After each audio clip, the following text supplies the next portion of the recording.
नमस्कार, बहुत स्वागत है आपका। मैं आपके साथ सचिन पाटिल। आप देख रहे हैं NH 24/7 और ये खास महामुकाबला, इस पर बात करेंगे। यहां हर कोई चाहता है कि आज हिंदुस्तान जो है वो जीतेगा। भारत पाकिस्तान को इस एशिया कप का ये जो मुकाबला है इसमें 2 बार हारा चुका है। तीसरी बार भी हर कोई चाहता है कि आज पाकिस्तान को हरा दिया जाए। एक एशिया कप 2025 का फाइनल मुकाबला बस अब कुछ ही घंटे दूर है। रात 8 बजे दुबई इंटरनेशनल क्रिकेट स्टेडियम में भारत और पाकिस्तान के बीच ये मैच खेला जाएगा। भारत ने अब तक टूर्नामेंट में एक भी मैच नहीं हारा है, सबसे बड़ी बात यह है। और पाकिस्तान को 2 बार मात दे चुका है भारत। सूर्य कुमार यादव की कप्तानी में टीम इंडिया रिकॉर्ड 9वां खिताब जीतने के इरादे से उतरेगी। वहीं पाकिस्तान की टीम पिछली हारों से सबक लेकर वापसी करना चाहेगी। हालांकि इस बीच दोनों टीमों पर दबाव है। फील्डिंग और अनुशासन चिंता का विषय बने हुए हैं। भारत ने बिना कोई मैच हारे शान से फाइनल तक का सफर तय कर लिया है, जबकि पाकिस्तान किसी तरह गिरते पड़ते फाइनल तक पहुंच चुका है। एशिया कप 2025 के फाइनल में भारत और पाकिस्तान के बीच जबरदस्त भिड़ंत देखने को मिलेगी। भारतीय क्रिकेट टीम की जीत के लिए फैंस हवन पूजन तक कर रहे हैं। भारतीय फैंस को अपनी टीम पर पूरा भरोसा है और उन्हें यकीन है कि पाकिस्तान को हराकर टीम इंडिया 9वीं बार एशिया कप की ट्रॉफी पर कब्जा कर लेगी। फाइनल मुकाबले को लेकर देश भर के क्रिकेट प्रेमियों में उत्साह है। भोपाल में सुरक्षा के कड़े इंतजाम किए गए हैं। शहर में 1200 अतिरिक्त जवान तैनात किए गए हैं। सीसीटीवी से निगरानी की जा रही है, जबकि भीड़ भाड़ वाले इलाकों और बड़ी स्क्रीन वाले स्थानों पर विशेष सतर्कता बरती जा रही है।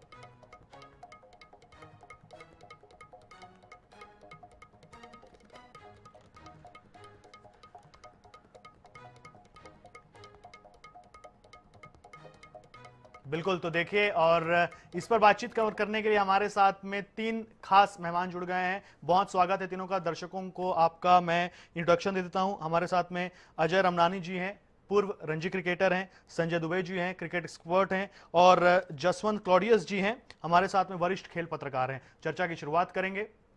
आप तीनों का बहुत स्वागत है। सबसे पहले मैं बात करूंगा जसवंत क्लॉडियस जी से, वरिष्ठ खेल पत्रकार हैं।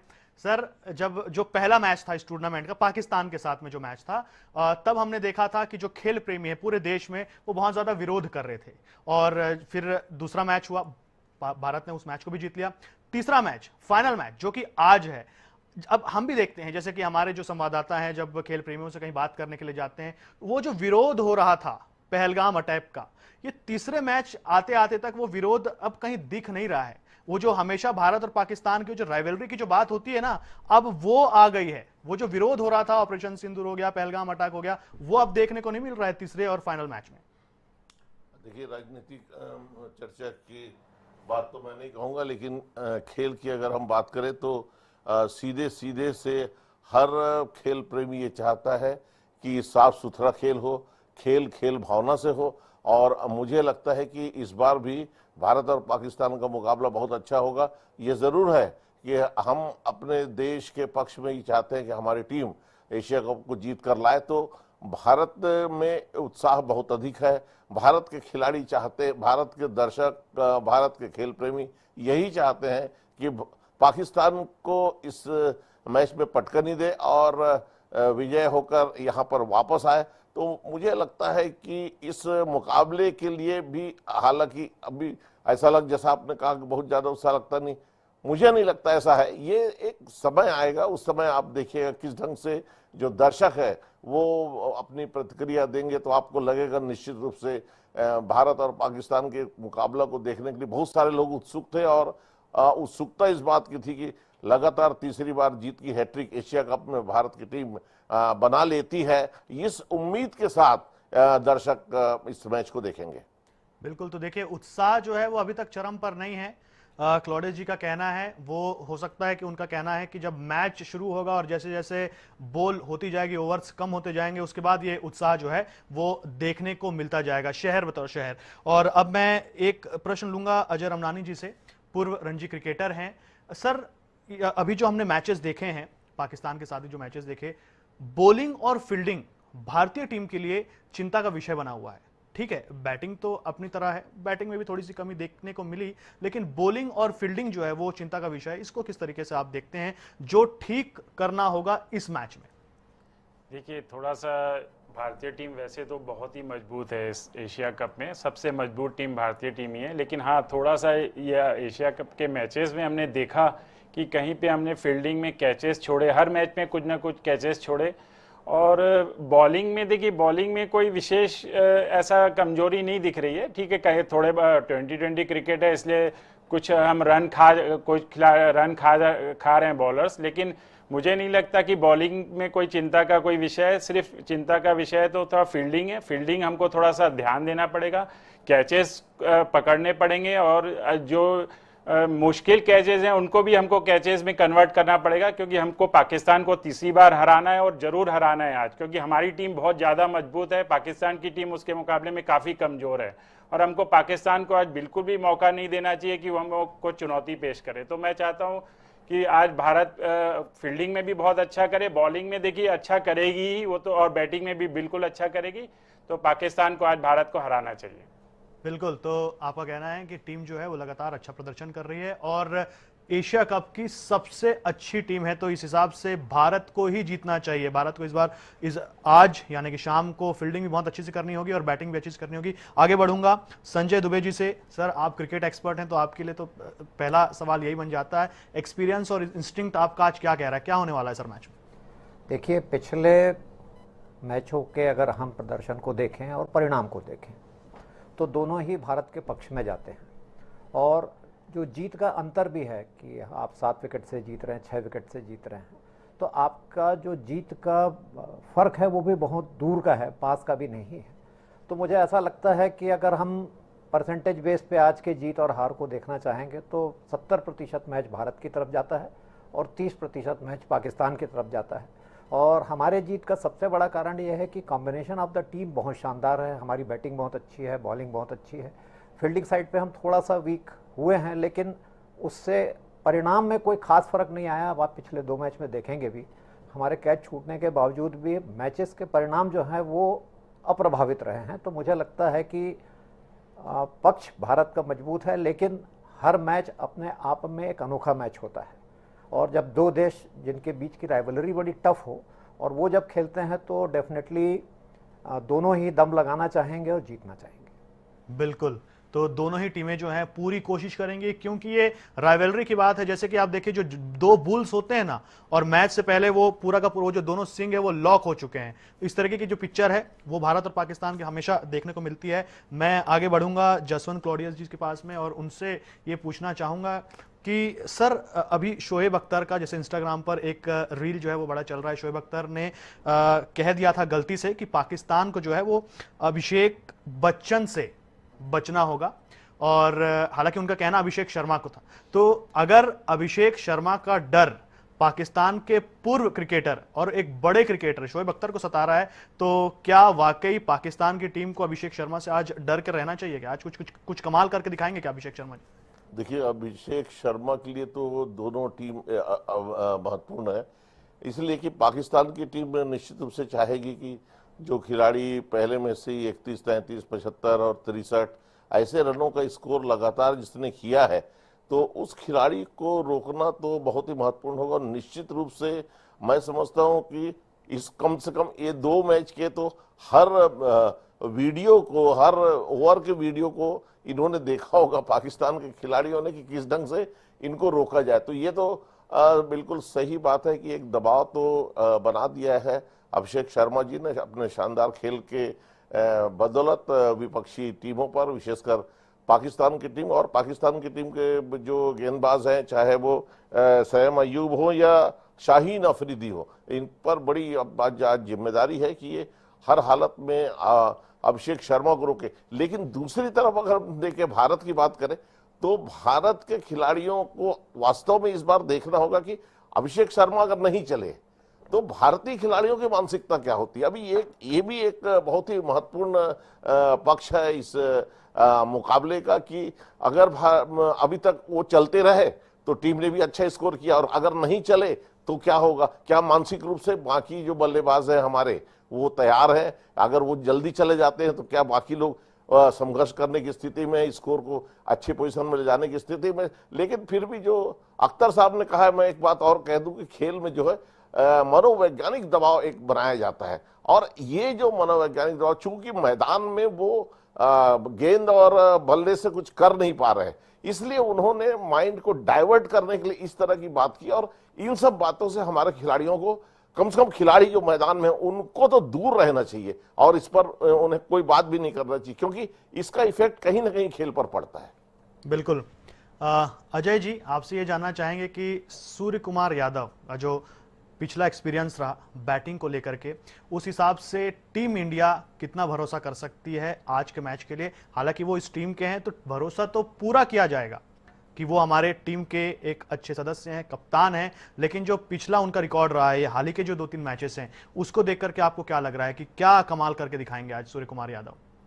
देखिए, ये 2020 क्रिकेट में देखिए 1 या 2 ही खिलाड़ी चलते हैं और उनसे टीमें जीतती हैं। अभी शेख शर्मा चल रहे हैं तो इस अपनी टीम जीत रही है। तो देखिए, सारे खिलाड़ी बेहतरीन है, बैटिंग साइड बहुत स्ट्रांग है हमारी, 8 नंबर तक बैटिंग है। तिलक वर्मा, अभी तक तो संजू सैमसन, शिवम दुबे को ही मौका नहीं मिला है।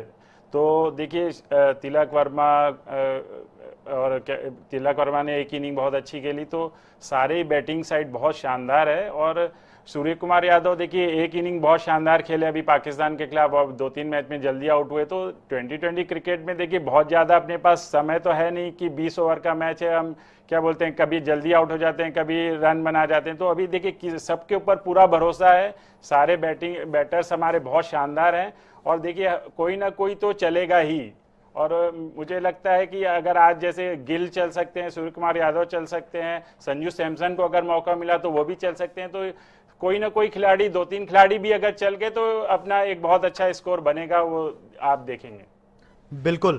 तो इसका मतलब है कि सूर्य कुमार यादव ठीक है, अगर नहीं चले तो भी कोई बात नहीं, अभिषेक शर्मा नहीं चले तो भी कोई बात नहीं, संजू सैमसन या तो फिर तिलक वर्मा जैसे खिलाड़ी हैं। T20 में जैसे कि आपने कहा कि 1 या 2 ही खिलाड़ी चलता है और वही मैच को जो है वो जिता देता है। थोड़ा सा पाकिस्तान की भी बात कर लेते हैं। संजय दुबे जी, आपसे प्रश्न लूंगा कि बैटिंग में और बॉलिंग में, दोनों में आज भारत को किस पाकिस्तानी खिलाड़ी पर ज्यादा ध्यान देना पड़ेगा, किससे बच करके चलना पड़ेगा? मुझे लगता है कि भारत के सारे गेंदबाजों को, पाकिस्तान की पूरी टीम को अपने घेरे में रखना होगा। किसी स्पेसिफिक बैट्समैन को हम इसलिए नहीं कहते क्योंकि जब भी खेल होता है तो it is a team of game, और इसमें पूरे महत्वपूर्ण जो बल्लेबाज है वो कोई भी चलेगा। तो जैसे अभी अजय जी ने बताया कि 1 या 2 ही खिलाड़ी खेलते हैं, तो पाकिस्तान के भी ऊपर हमारा यही फोकस रहना चाहिए कि उनके हर खिलाड़ी को हम रन बनाने से रोकें। और ख़ासकर जो उनके ओपनर्स हैं उसमें निश्चित रूप से अभी उन्होंने एक फरहान है जो अच्छा खेल रहे हैं, लेकिन उनके जितने भी स्टार बैट्समैन हैं, जिसे वो लोग मानते हैं, हम तो नहीं मानते हैं, वो लोगों की असफलता जो है वो भारत के पक्ष में जाते हुए दिखती है। और ख़ासकर स्पिन अटैक में पाकिस्तान की टीम बहुत कमज़ोर साबित हुई है। और आप जब भी देखेंगे कि मिडिल ओवर में 10 ओवर में 100 रन बनाने के बावजूद भी पाकिस्तान की टीम आगे के 10 ओवर में रन नहीं बना पाई थी पिछले मैच में। बिल्कुल। देखिए, इसी को आगे बढ़ाते हुए एक और प्रश्न मैं आपसे लूंगा। सईम अयूब जो है बतौर ओपनर आए थे, लेकिन कुछ कमाल नहीं कर पाए, लगातार 3 बार 0 पर आउट हो गए, और बांग्लादेश के खिलाफ भी पिछले मैच में सईम फिर से 0 पर आउट हो गए थे। तो आपको क्या लगता है आज कुछ बदलने वाला है? देखिए, जैसे हमने सूर्य कुमार यादव से उम्मीद की कि वो 3 मैच नहीं खेले और आज हो सकता है बहुत अच्छा खेल जाए, वैसे ही हम सईम के लिए भी उम्मीद कर सकते हैं कि वो अपने पिछले मैचों के कमज़ोर प्रदर्शन से कोई नसीहत लेकर के आएँ और अच्छा खेलना चाहें। और कोई भी बैट्समैन कमज़ोर होकर, आउट होकर नहीं जाना चाहता। और ख़ासकर जब पाकिस्तान का मैच भारत के साथ हो रहा हो तो वहाँ का हर बैट्समैन ये चाहेगा कि वो बहुत अच्छा स्कोर करे और भारत की टीम को डोमिनेट करने की कोशिश करे। लेकिन जिस तरीके का प्रदर्शन पूरे एशिया कप में पाकिस्तान का है, चाहे वो किसी भी देश के खिलाफ हो, वो वैसा नहीं है जो एक जीत के लिए बिल्कुल इशारा करता हो कि नहीं ये टीम जीत ही जाएगी करके। तो ये उनका एक कमज़ोर पक्ष है। और सबसे बड़ी बात जो मुझे लगता है कि पाकिस्तान की टीम ना होकर के गेम ऑफ इंडिविजुअल ज़्यादा खेल रही है, और उसमें कभी भी आप ये देखेंगे कि एक बैट्समैन अच्छा खेलता है तो उसके बाद आने वाला बैट्समैन कंटेम्पररी बहुत अच्छा खेल ले, ऐसा नहीं हो पा रहा है। तो ये पाकिस्तान की एक अंदरूनी लड़ाई है जो मुझे लगता है, और यही लड़ाई उन्हें भीतर ही भीतर कमज़ोर करते जा रही है डे बाय डे।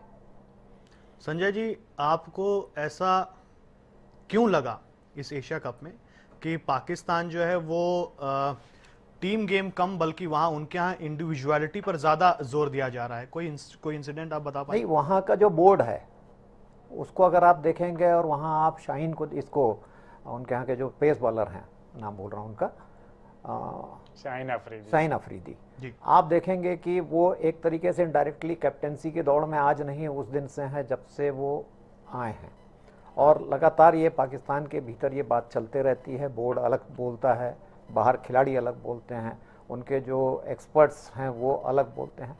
तो कहीं पे भी एक रूपता पाकिस्तान में नहीं दिखती जैसे हमारे यहाँ है। बीसीसीआई ने अगर कह दिया तो कह दिया, हो गया तो हो गया। लेकिन वहाँ पे अब आप ये सोचिए कि क्रिकेट के खेल में अगर वो हार जीत रहे हैं तो वहाँ का बोर्ड ऑफ जो प्रेसिडेंट है वो कमेंट्स करने लग रहे हैं। तो इससे मुझे लगता है कि वहाँ पे इस तरीके का विरोधाभास और अंदरूनी लड़ाइयाँ बहुत ज़्यादा है। जी बिल्कुल। अजय जी, आपसे भी, आपके पास भी आना चाहूँगा कि 6 मैचेस जो हैं हमने जीत लिए हैं, तो बैटिंग ऑर्डर पर तो ऐसे कोई सवाल या निशान नहीं है। आपके हिसाब से आपको क्या लगता है कि जो बैटिंग ऑर्डर अभी तक चल रहा है, थोड़ा बहुत इधर उधर किया होगा, बाकी तो जैसा वैसे ही चल रहा है, आपके हिसाब से क्या लग रहा है आपको कि बैटिंग ऑर्डर में, मिडिल ऑर्डर में खास करके कुछ चेंजेस करने की ज़रूरत है पाकिस्तान को देखते हुए? देखिए, बहुत कुछ चेंजेस की बिल्कुल भी ज़रूरत नहीं है। देखिए, अभिषेक शर्मा और शुभमन गिल बहुत अच्छा ओपनिंग करेंगे और सूर्य कुमार यादव वन डाउन आएंगे। उसके बाद according to situation strike rate देख कर कि किस स्ट्राइक रेट से अपने को रन बनाना है, उस हिसाब से तिलक वर्मा हो गए, शिवम दुबे हो गए, ये संजू सैमसन हो गए, और अगर क्या और एक खिलाड़ी अपने जो हार्दिक पांड्या हैं वो अगर फिट होते हैं तो वो हो गए। वो उनको बीच में क्या बोलते हैं, कभी भी अकॉर्डिंग टू सिचुएशन भेजा जा सकता है। तो बहुत ज़्यादा कुछ भी चेंजेस की ज़रूरत नहीं है। Batting order according to situation ही रहेगा। और देखिए, स्ट्राइक रेट देखा जाता है कि कौन सा बैट्समैन कौन से स्ट्राइक रेट से रन बनाता है, और हमको जब वहाँ पे सिचुएशन कैसी है और हमको किस स्ट्राइक रेट से रन बनाना है, उस अनुसार मिडिल ऑर्डर को प्लेस किया जाता है। तो मुझे लगता है कि बैटिंग ऑर्डर बिल्कुल सही है, और अकॉर्डिंग टू सिचुएशन उसमें कुछ अगर 1-2 खिलाड़ी ऊपर नीचे होते हैं तो वो भी हो सकता है। बिल्कुल। तो जैसे कि जो सिचुएशन उस समय आएगी उस तरीके से आप खिलाड़ियों को जो है वो आगे बढ़ाते जाएंगे। मैं आऊँगा जसवंत क्लॉडेस जी के पास में। सर, जसप्रीत बुमराह, इनका पेस जो है वो जितने विकेट्स पिछले मैचेस में हम एक्सपेक्ट कर रहे थे, या वो जिस तरीके के खिलाड़ी हैं उतने विकेट्स निकल करके नहीं आए, तो आज कुछ नुकसान हो सकता है? ये देखिए, हर खिलाड़ी का अपना एक दिन होता है, और मैं आपको सच कहूँ कि जब कोई भी खिलाड़ी अपने देश की तरफ से खेलने के लिए उतरता है, ईमानदारी से अपना 100% देता है।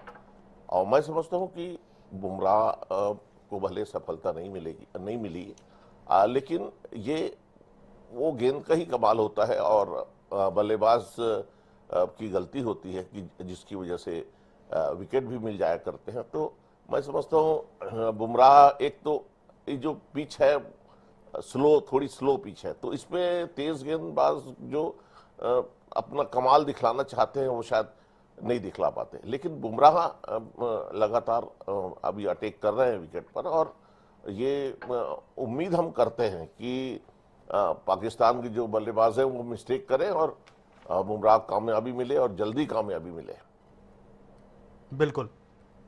अजय जी, ये जो दुबई इंटरनेशनल क्रिकेट स्टेडियम है, इसको जैसे कि पिछले जो हमारा एक्सपीरियंस रहा है उससे देखा जाता है कि भारत के पक्ष में फैसला अक्सर आता है, तो कुछ फ़र्क पड़ता है क्या? थोड़ा सा ये बताइए ना कि ये जो स्टेडियम है उस हिसाब से किस तरीके से ये मैच होने वाला है, मतलब स्टेडियम की जो स्थिति है वो किसके पक्ष में जाती हुई दिखती है?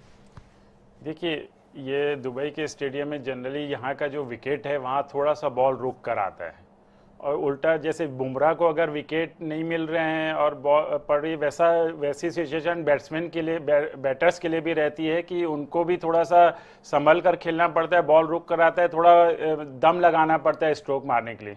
तो भारतीय टीम के में एक्सपीरियंस बहुत ज़्यादा है, काफ़ी मैच्योरिटी है भारतीय खिलाड़ियों में। उन्होंने according to wicket, according to मैदान वो खेल रहे हैं। जबकि इसी पाकिस्तान को देखें तो वहाँ पे इन एक्सपीरियंस बहुत दिख रहा है। वहाँ पे कॉम्बिनेशन की बात भी बिल्कुल दिख रही है, वहाँ पे इंडिविजुअल परफॉर्मेंस पे ज़्यादा वो फोकस कर रहे हैं, वो कॉम्बिनेशन वैसा दिख भी नहीं रहा है जैसा वो एक टीम का होना चाहिए। जो हम पूर्व में पाकिस्तान के हम 5-6 साल पहले हम देखते थे, बहुत बेहतरीन कॉम्बिनेशन होता था, उनका पेस अटैक वर्ल्ड का सबसे बेहतरीन पेस अटैक होता था। लेकिन अभी हाल के 4-5 साल में हम देख रहे हैं कि पाकिस्तान के स्तर में निरंतर गिरावट आ रही है। वो उनके राजनीतिक कारण ही हो सकते हैं, क्योंकि देखिए उनकी फील्डिंग में भी एक मैच में उन्होंने अभी फील्डिंग बहुत अच्छी की बांग्लादेश के खिलाफ, मैंने देखा उनकी फील्डिंग अच्छी थी पाकिस्तान की, लेकिन ओवरऑल अब देखें तो उनकी फील्डिंग भी काफ़ी पुअर है, बॉलिंग में कॉम्बिनेशन नहीं है, और बैटर्स तो बिल्कुल भी एक दो फरहान देखें या फ़कर जमा देखें, 1-2 इनिंग ही अच्छी खेले हैं। सलमान आगा भी और अयूब दोनों ने अभी तक कोई विशेष इनिंग नहीं खेली है। तो देखिए मैदान का जो इफेक्ट है वो पाकिस्तान के ऊपर ज़्यादा दिखेगा। भारतीय खिलाड़ी तो बिल्कुल वहाँ पे एडजस्ट कर लेंगे और उनकी मैच्योरिटी ही उनको वहाँ एडजस्ट कराएगी। तो भारतीय खिलाड़ियों के लिए बहुत विशेष कुछ भी नहीं रहेगा, पाकिस्तान के लिए थोड़ा दिक्कत होने वाली है इसमें। बिल्कुल, तो मतलब अगर स्टेडियम की स्थिति अगर अपन देखें तो वो भारत के पक्ष में ज़्यादा है, भारत के जो प्लेयर्स हैं वो स्थिति से जो है वो रम जाएंगे। चलिए संजय जी के पास में आऊँगा। संजय जी, एक सिचुएशन है, टॉस हुआ, भारत ने टॉस जीत लिया और बैटिंग करने की बात कह दी, फैसला ले लिया। आपको आज का जो मुकाबला है, महामुकाबला है, ये जो राइवलरी है, इस सबको देखते हुए और पाकिस्तान की जो स्थिति है उसको देखते हुए आपको क्या लगता है, कितना स्कोर भारत को आज देना पड़ेगा, कितना लक्ष्य भारत को पाकिस्तान को देना पड़ेगा? देखिए, एक तो ये महामुकाबला जैसा शब्द भले हम लोगों ने बना लिया है, लेकिन आप 2 मैच देखेंगे तो कहाँ पे मुकाबला है। आपके कप्तान सूर्य कुमार यादव ने कहा कि राइवलरी तब होती है जब आप 8 मैच जीतें या 6 मैच जीतें। 10 में से 7 मैच हम जीत रहे हैं, 3 मैच वो जीत रहे हैं, तो राइवलरी कहाँ पे है? तो ये एक मुकाबला ही कहना चाहिए। और इस मुकाबले में मैं आपको, मुझे लगता है कि 175 का जो स्कोर है वो जीतने के लिए बहुत ज़्यादा पर्याप्त है। और पाकिस्तान की टीम को अगर हम 150 का भी टारगेट देंगे तो निश्चित रूप से हमारी ही जीत जो है वो बनते दिख रही है। कारण ये है कि हमारे बॉलर साइड जो है, खासकर स्पिन अटैक हमारा इतना बढ़िया है कि पाकिस्तान की टीम का जो आप पिछला भी प्रदर्शन देखेंगे तो वो स्पिनर्स के सामने बहुत कमज़ोर साबित हुए हैं। तो मुझे लगता है कि 175 तो जीत के लिए परफेक्ट है, लेकिन 150 भी अगर हमारा बनता है तो हम जीत जाएंगे। बिल्कुल, तो देखिए कि 175 का स्कोर अगर भारत आज कर लेता है, यदि भारत बैटिंग चुनता है, टॉस जीत जाता है और 175 का स्कोर अगर पाकिस्तान के सामने खड़ा हो जाता है, तो चांसेस बहुत ज़्यादा हो जाते हैं कि हम इजीली इस मैच को जीत लेंगे। हालांकि भारत 150 पर भी ये कर सकता है, जैसे कि संजय जी ने बताया। और समय की कमी है, इस वजह से इस चर्चा को मैं यहीं पर रोकूंगा। और इस चर्चा में शामिल होने के लिए, अपनी बात रखने के लिए आप तीनों का बहुत बहुत धन्यवाद। संजय जी आपका बहुत धन्यवाद, अजय जी आपका बहुत धन्यवाद, और जसवंत जी आपका भी बहुत धन्यवाद।